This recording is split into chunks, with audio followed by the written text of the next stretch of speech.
سوات کو پھلوں کی سرزمین بھی کہا جاتا ہے، لیکن اس سال شدید بارشوں اور یالہ باری نے رس بھرے لذیذ آڑو کو بھی متاثر کیا ہے، جس سے باغبان کس شدید پریشان ہیں۔ دیکھتے ہیں سوات سے ہارون سراج کی رپورٹ۔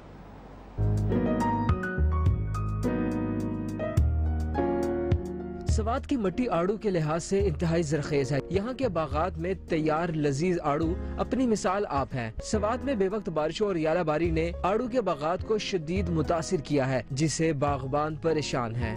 اس سال بارش کافی زیادہ ہوئی ہے یہاں پر، تو اس نے زیادہ اثر جو ہے نا پھول کے اوپر ڈالی ہوئی ہے، زیادہ تر پھول گر گئے تھے۔